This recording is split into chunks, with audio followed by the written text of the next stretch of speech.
Hello students, welcome back to Taiyari online. मैं हूं सुधा। आज की वीडियो में हम कक्षा 10 के हिंदी पाठ्य पुस्तक क्षितिज भाग 2 के अध्याय 3 से कवि देव द्वारा लिखित सेवैये और कबित को पढ़ेंगे और साथ ही जानेंगे उसका भावार्थ। उससे पहले हम कवि देव के बारे में जान लेते हैं। तो कवि देव रीति काल के प्रमुख कवि माने जाते हैं। अब देखिए, रीति काल में जितने भी कवि हुए वे सभी कवि राजाश्रित कवि थे। इसीलिए इस युग की कविता अधिकतर दरबारी कविताएं रही हैं और हमारे कवि देव भी इससे अछूते नहीं थे। वे इस प्रकार से जब जब भी मुक्त हुए उन्होंने प्रेम और सौंदर्य के सहज चित्र खींचे, जिसमें अलंकारिकता और श्रृंगारिकता की प्रमुख विशेषताएं रही हैं। कवि देव का जन्म इटावा उत्तर प्रदेश में सन 1673 ईस्वी में हुआ। इनका पूरा नाम देवदत्त द्विवेदी था। देव के अनेक आश्रयदाताओं में औरंगजेब के पुत्र आजम शाह भी थे, परंतु देव को सबसे अधिक संतोष और सम्मान उनकी कविता के गुणग्राही आश्रयदाता भोगीलाल से प्राप्त हुआ। भोगीलाल उनकी कविताओं पर रीझ कर उन्हें लाखों की संपत्ति दान में दी थी। देव के काव्य ग्रंथों की संख्या 52 से 72 तक मानी जाती है, जिसमें प्रमुख है रस विलास, भाव विलास, काव्य रसायन, भवानी विलास आदि। देव के प्रमुख ग्रंथ माने जाते हैं। ये सभी देव के प्रमुख ग्रंथों में से एक हैं। देव की मृत्यु सन 1767 ईस्वी में हुई। चलिए, तो सबसे पहले आपको बताया जाए कि सेवैया क्या होता है। तो देखिए बच्चों, सेवैया जो है वह एक छंद है। क्या है ये? एक छंद है। यह 4 चरणों का संपाद वर्ण छंद है। वर्णिक वृत्तों में 22 से लेकर के 26 अक्षर के चरण वाले जाति छंदों को सामूहिक रूप से हिंदी में सेवैया कहने की परंपरा है, या आप कह सकते हैं इसे ही सेवैया कहा जाता है। अब चलिए हम सेवैया पढ़ते हैं जो इसमें दिया गया है।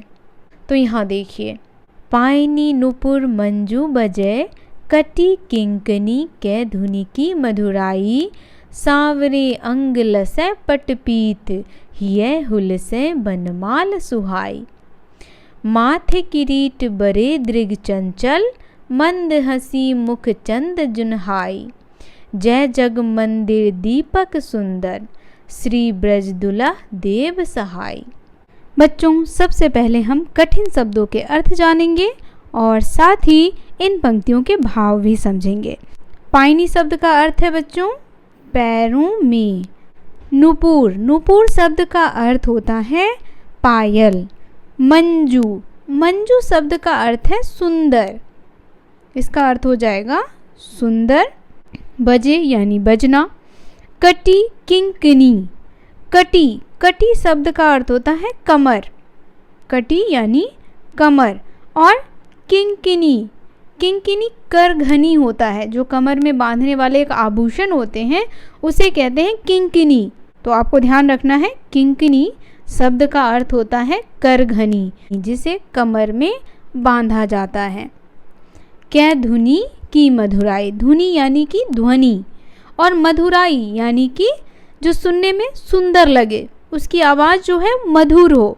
तो अब देखिए, यहाँ कवि देव प्रभु श्री कृष्ण के रूप का सुंदर चित्रण करते हुए कहते हैं कि प्रभु श्री कृष्ण के पैरों में नुपुर और कमर में जो कमर धनी है उससे निकलने वाली ध्वनि सुनने में बहुत ही मधुर लग रही है, या वह जो ध्वनि निकल रही है वह ध्वनि बहुत ही मधुर है। अगली पंक्ति देखिए, सांवरे अंग लसै पटपीत। अब सांवरे, जो सांवले रंग का होता है उसे हम सांवरे कहते हैं। अंग यानी शरीर, लसै यानी सुशोभित होना, अच्छा लगना। पट, पट मतलब वस्त्र होता है, जो कपड़ा हम पहनते हैं उसे कहते हैं पट। पीत यानी पीला। हिये हुलसे बनमाल सुहाई, हिये हृदय को कहते हैं, हुल से यानी प्रसन्नता से भर जाना, और बनमाल सुहाई यानी बन का जो फूल है उससे बना हुआ माला, उसे हम कहते हैं वैजंती माला। तो यहाँ कवि कहते हैं सावरे रंग लसै पटपीत, हिये हुल से बनमाल सुहाई। उनके सांवले शरीर पर पीले रंग का वस्त्र शोभा पा रहा है और गले में वैजंती माला सुशोभित हो रही है। माथे किरीट बरे दृग चंचल, माथे यानी सर पे, किरीट, किरीट शब्द का अर्थ होता है बच्चों मुकुट, जो प्रभु श्री कृष्ण अपने माथे पे धारण किए हुए हैं। यहाँ आप इस इमेज में देख सकते हैं ये मुकुट, इसे कहते हैं किरीट। बरे दृग चंचल, और दृग शब्द का अर्थ होता है दृष्टि, आँखें। तो कवि कहते हैं माथे किरीट बरे दृग चंचल, कवि कहते हैं उनके माथे पे क्या है, मुकुट है, और उनकी आँखें बड़ी बड़ी और चंचल है। मंद हंसी मुख चंद जनहाई, मंद हंसी यानी जो अंदर ही अंदर मधुर मुस्कान, उसे कहते हैं मंद हंसी। मुख चंद यानी मुख रूपी चंद्रमा, मुख चंद जो है बच्चों वह यहाँ पे रूपक अलंकार है, ध्यान रखिएगा। मुख चंद कहने का अर्थ होता है मुख रूपी चंद्रमा, मुख जो है वह कैसा है, चंद्रमा ही है। तो मंद हंसी मुखचंद जनहाई, जनहाई यानी चांदनी, जनहाई शब्द का अर्थ होता है चांदनी। तो कवि कहते हैं कि उनके मुख पर मंद मंद मुस्कान है जो चंद्र किरणों के समान सुंदर है। जय जग मंदिर दीपक सुंदर, जैसे श्री कृष्ण जगत रूपी मंदिर के सुंदर दीपक हैं, और श्री ब्रज दुल्हा देव सहाई। और कवि कहते हैं कि प्रभु श्री कृष्ण जो हैं वह ब्रज के दूल्हा प्रतीत हो रहे हैं। चलिए अब आपको इसका भाव भी आप कैसे लिखेंगे, किस प्रकार आपको लिखना है वह भी आपको बता दिया जाए। प्रस्तुत पंक्तियों में कवि देव ने कृष्ण के रूप का सुंदर चित्रण किया है। कृष्ण के पैरों में घुंघरू और कमर में कमर घनी है जिससे मधुर ध्वनि निकल रही है। उनके सांवले शरीर पर पीले वस्त्र तथा गले में वैजंती माला सुशोभित हो रही है। उनके सिर पर मुकुट है तथा आँखें बड़ी बड़ी और चंचल हैं।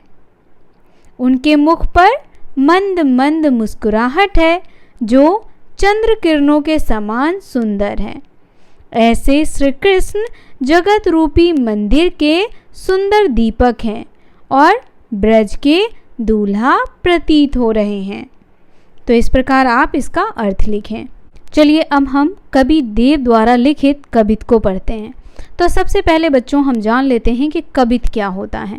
अब देखिए, कवित यानी काव्यात्मक रचना या कह सकते हैं कवि की कृति, उसे हम क्या कहते हैं, कवित, जो छंदों की श्रृंखलाओं में विधिवत बांधी जाती है। डार द्रुम पलना बिछौना नभ पल्लव के, सुमन झिंगुला सोहे तन छवि भारी दे।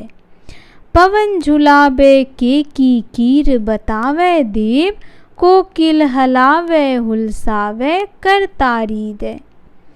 पूरति पराग सौ उतारों करे राई नोन, कंजकली नायिका लतान सिर सारी दे।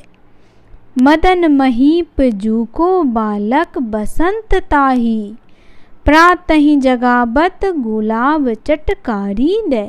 तो बच्चों सबसे पहले हम कठिन शब्दों के अर्थ जान लेते हैं, उसके बाद हम एक एक पंक्तियों के भाव को समझते हुए आगे बढ़ेंगे।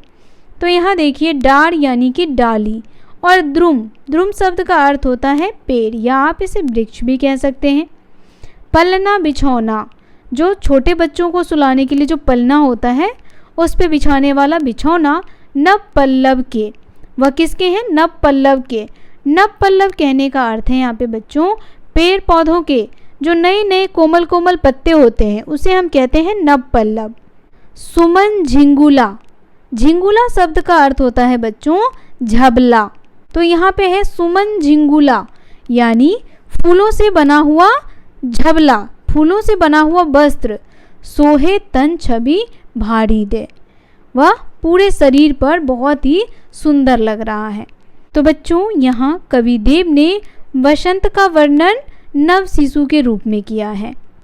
अब देखिए कवि के अनुसार पेड़ की डालियाँ बसंत रूपी शिशु के लिए पालने का काम कर रही हैं और वृक्ष की पत्तियाँ पालने के बिछौने का काम कर रही हैं। फूलों से लदे हुए गुच्छे बालक के लिए क्या कर रहा है, झबला बना रहा है, यानी ढीले ढाले वस्त्र की तरह प्रतीत हो रहा है, जो उसके शरीर पे कैसा लग रहा है, बहुत ही सुंदर। उसके बाद पवन झुलावे, पवन क्या कर रही है, झुला रही है। किसको झुला रही है, तो उस पालने को। बसंत के आगमन पर वो जो पेड़ पौधे हिल रहे हैं, तो कभी कहते हैं कि पवन झुलावे, पवन पालने को झुला रहा है। केकी कीर, केकी मतलब होता है मोर, कीर शब्द का अर्थ होता है बच्चों तोता। तो केकी कीर बरतावे देव, कोकिल हलावे हुलसावे करताड़ी दे। कोकिल यानी कोकिला, कोयल को कहते हैं कोकिल। तो बसंत रूपी बालक के पालने को बीच बीच में पवन क्या करती है, आकर के झुला जाती है। उसके बाद मोर, तोता, कोयल उनसे बातें करके उन्हें हंसा रहे हैं, उसका दिल बहला रहे हैं। जैसे हम सब छोटे बच्चों के साथ खेलते हैं ना, कभी कभी उनसे बातें करते हैं, उन्हें हंसाते हैं और इससे क्या होता है, उसका दिल भी बहलता रहता है।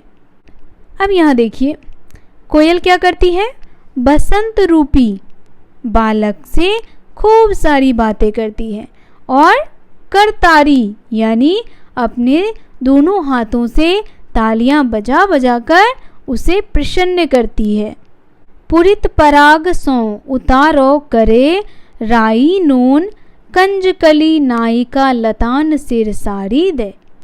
अब देखिए यहाँ कविदेव कहते हैं कि पुष्प से लदी हुई लताएं किसी साड़ी की तरह दिख रही हैं, जो ऐसा प्रतीत हो रही है कि किसी नायिका ने उसे सिर पर पहना हुआ है। मदन महीप जूको बालक बसंत ताही प्रातही जगावत गुलाब चटकारी दे। अब यहाँ देखिए कवि कह रहे हैं कि मानो घर की बड़ी औरत, जो घर में बड़े बुजुर्ग होते हैं, वह क्या करते हैं, छोटे बच्चों की नज़र उतारते हैं। मदन महीप, यहाँ मदन कामदेव को कहा गया है। मदन महीप यानी कामदेव के बालक बसंत को रोज गुलाब चुटकी बजाकर जगाते हैं। अब चलिए आपको बताएं कि इसका अर्थ आप किस प्रकार लिखेंगे। तो देखिए बच्चों, इसका अर्थ आप इस प्रकार लिखेंगे। इन पंक्तियों में कवि ने बसंत के आगमन की तुलना एक नव बालक के आगमन से करते हुए प्रकृति में होने वाले परिवर्तनों को उस रूप में दिखाया है। जिस तरह परिवार में किसी नए बच्चे के आगमन पर सबके चेहरे खिल जाते हैं, उसी तरह प्रकृति में बसंत के आगमन पर चारों ओर रौनक छा गई।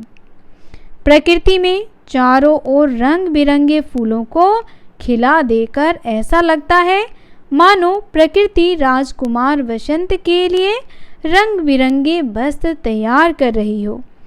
ठीक वैसे ही जैसे घर के लोग बालक को रंग बिरंगे वस्त्र पहनाते हैं। पेड़ों की डालियों में नए नए पत्ते निकल आने से वे झुक सी जाती हैं। मंद हवा के झोंके से वे डालियाँ ऐसे हिलती डुलती हैं जैसे घर के लोग बालक को झूला झुलाते हैं। बागों में कोयल, तोता, मोर आदि विभिन्न प्रकार के पक्षियों की आवाज़ सुनकर ऐसा लगता है मानो वे बालक बसंत के जी बहलाने की कोशिश में हों। जैसे घर के सदस्य अपने तरीके से विभिन्न प्रकार की बातें करके या आवाज़ें निकालकर बच्चे के मन बहलाने का प्रयास करते हैं। कमल के फूल भी यहाँ वहाँ खिलकर अपना सुगंध बिखेरते नजर आते हैं। वातावरण में चहु ओर विभिन्न प्रकार के फूलों की सुगंध इस तरह व्याप्त रहने लगती है जैसे घर की बड़ी बूढ़ी राई और नून जलाकर बच्चे को बुरी नज़र से छुटकारा दिलाने का टोटका करती हैं। बसंत ऋतु में सुबह सुबह गुलाब की कली चटक कर फूल बनती है, जो ऐसा जान पड़ता है जैसे बालक बसंत को बड़े प्यार से सुबह सुबह जगा रही हो। जैसे घर के सदस्य बच्चे के बालों में उंगली से कंघी करते हुए या कानों के पास धीरे चुटकी बजाकर उसे प्यार से जगाते हैं ताकि वह कहीं रोने ना लगे। फटिक सिलानी सौ सुधार्यों सुधा मंदिर, उदधि दधि को सो अधिकाई उमगे अमंद। बाहर ते भीतर लौं भीति न दिखें देव, दूध को सो फेन फैल्यो आंगन फरस बंद। आड़ासी तरुणी तामे ठाड़ी झिलमिल होती, मोतिन की ज्योति मिल्यो मल्लिका को मकरंद। आरसी से अंबर में आभासी उजारी लगे, प्यारी राधिका को प्रतिबिंब सो लगत चंद। तो चलिए सबसे पहले हम कठिन शब्दों के अर्थ जान लेते हैं। फटिक, फटिक शब्द का अर्थ होता है बच्चों प्राकृतिक क्रिस्टल। सिलानी, सिलानी शब्द का अर्थ होता है शिला। उदधि, उदधि शब्द का अर्थ होता है समुद्र। उदधि किसे कहते हैं? समुद्र को कहते हैं। उमगे यानी उमरना। अमंद, जो कम न हो। अमंद यानी जो कम ना हो उसे हम कहते हैं अमंद। भीति, भीति यानी दीवार। यहाँ है भीति, भीति शब्द का अर्थ होता है दीवार। मल्लिका, मल्लिका शब्द का अर्थ होता है बच्चों बेल की जाति का एक सफ़ेद फूल। और मकरंद तो आप सभी जानते होंगे, फूलों का जो रस होता है उसे मकरंद कहते हैं। आरसी यानी आईना। आरसी शब्द का अर्थ है आईना, जिसमें हम सभी क्या करते हैं? अपना चेहरा देखते हैं, या कह सकते हैं हम अपने चेहरे को निहारते हैं। चलिए अब हम एक एक पंक्तियों का अर्थ समझते हुए आगे बढ़ते हैं। इन पंक्तियों में कवि देव ने चांदनी रात की सुंदरता का वर्णन किया है। किसका वर्णन किया है? तो चांदनी रात की सुंदरता का स्वाभाविक रूप से उन्होंने वर्णन किया है। हम सभी ने देखा है चांदनी रात में क्या होता है, पूरा आसमान सुंदर प्रकाशों से भर जाता है और बहुत ही मनोरम दृश्य होता है। वह जब भी आप देखेंगे तो इतना आकर्षक होता है कि मन करता है उसी तरफ देखते रहें। कवि जो हैं इस चांदनी रात का वर्णन करते हुए कहते हैं कि पूर्णिमा की रात में धरती और आकाश, पूर्णिमा की रात में धरती और आकाश में चांदनी की आभा या कह सकते हैं सुंदरता इस तरह फैली है जैसे अस्फटिक यानी प्राकृतिक क्रिस्टल नामक शिला से निकलने वाली दुधिया रोशनी संसार रूपी मंदिर को क्या कर रही है? ज्योतिर्मय कर रही है, यानी ज्योति से जगमगा रही है, प्रकाश से जगमगा रही है। और कहते हैं कि जहाँ जहाँ उनकी नज़र पड़ रही है उन्हें चांदनी ही दिखाई पड़ती है। ऐसा प्रतीत होता है जैसे धरती पर दही का समुद्र हिलोरे ले रहा है। यहाँ उदधि शब्द का अर्थ है समुद्र, तो कह रहे और दधी यानी दही, दही का समुद्र क्या हो रहा है? हिलोरे ले रहा है। बाहर से भीतर तक चांदनी इतनी झीनी और पारदर्शी है कि नजरें अपनी सीमा तक यानी हम जहाँ तक देख पा रहे हैं वह सभी चीज़ें हमें कैसी दिख रही हैं? स्पष्ट दिख रही है। हमें देखने में कोई व्यवधान नहीं हो रहा है। रात का समय है लेकिन सभी चीज़ें कैसी दिख रही हैं? बिल्कुल साफ दिख रही है। दूध को सो फेन फैल्यो आंगन फरस बंद। और धरती पर फैली चांदनी की रंगत फर्श पर फैले हुए दूध के झाग के समान उज्ज्वल है तथा उसकी स्वच्छता और अस्पष्टता दूध के बुलबुले के समान झीनी और पारदर्शी है। उसके बाद कहते हैं, तारा सी तरुणी तामे ढाढ़ी झिलमिल होती, मोतिन की ज्योति मिल्यो मल्लिका को मकरंद। अब इस चांदनी रात में कवि को तारे की सुंदरता सुसज्जित युवती के जैसी प्रतीत हो रही है, जिसके आभूषणों की आभा मल्लिका पुष्प के बारे में अभी आपको बताया। बेलों पर जो सुंदर सुंदर पुष्प होते हैं वैसे ही पुष्प को कहते हैं मल्लिका पुष्प। मल्लिका पुष्प के मकरंद से मिली मोती की ज्योति के समान है। आरसी से अंबर में आभा की उजाड़ी लागे, प्यारी राधिका को प्रतिबिंब सो लागत चंद। और संपूर्ण वातावरण इतना उज्जवल है कि आकाश मानो किसकी तरह प्रतीत हो रहा है, दर्पण की तरह।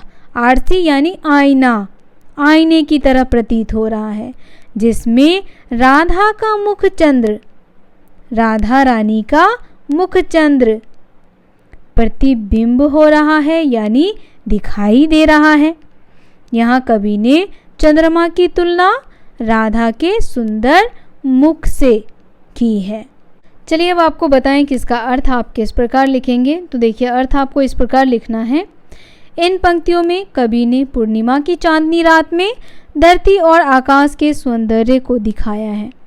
पूर्णिमा की रात में धरती और आकाश में चांदनी की आभा इस तरह फैली है जैसे स्फटिक यानी प्राकृतिक क्रिस्टल नामक शिला से निकलने वाली दुधिया रोशनी संसार रूपी मंदिर पर ज्योतित हो रही है।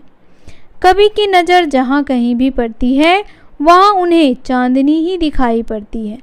उन्हें ऐसा प्रतीत होता है जैसे धरती पर दही का समुद्र हिलोरे ले रहा हो। चांदनी इतनी झीनी और पारदर्शी है कि नजरें अपनी सीमा तक स्पष्ट देख पा रही है। नजरों को देखने में कोई व्यवधान नहीं आ रहा। धरती पर फैली चांदनी की रंगत फर्श पर फैले दूध के झाग के समान उज्ज्वल है तथा उसकी स्वच्छता और स्पष्टता दूध के बुलबुले के समान झीनी और पारदर्शी है। इस चांदनी रात में कवि को तारे सुंदर सुसज्जित युवतियों जैसे प्रतीत हो रहे हैं, जिनके आभूषणों की आभा मल्लिका पुष्प के मकरंद से मिली मोती की ज्योति के समान है। संपूर्ण वातावरण इतना उज्जवल है कि आकाश में मानो स्वच्छ दर्पण हो, जिससे राधा का मुख चंद्र प्रतिबिंबित हो रहा हो। यहाँ कवि ने चंद्रमा की तुलना राधा के सुंदर मुख से की है। अब यहाँ देखिए, यहाँ राधा के मुख की सुंदरता चंद्रमा से की जा रही है, तो यहाँ पे तुलना किया जा रहा है। तो यहाँ पे कौन सा अलंकार है? उपमा अलंकार है। आपको ध्यान रखना है कि जब किसी व्यक्ति या वस्तु की तुलना दूसरे किसी व्यक्ति या वस्तु से की जाती है तो वहाँ पे उपमा अलंकार का प्रयोग किया जाता है। तो बच्चों, देव द्वारा लिखित सेवैये और कवित आपको कैसा लगा, आप हमें कमेंट करके अवश्य बताएं। वीडियो पसंद आया हो तो इसे लाइक करें और अपने दोस्तों को भी शेयर करें। यदि आप हमारा सपोर्ट करना चाहते हैं तो चैनल को सब्सक्राइब करें, वीडियो को ज़्यादा से ज़्यादा अपने दोस्तों के साथ शेयर करें। तो मिलते हैं आपसे अगले अध्याय में, तब तक के लिए आप सभी का धन्यवाद।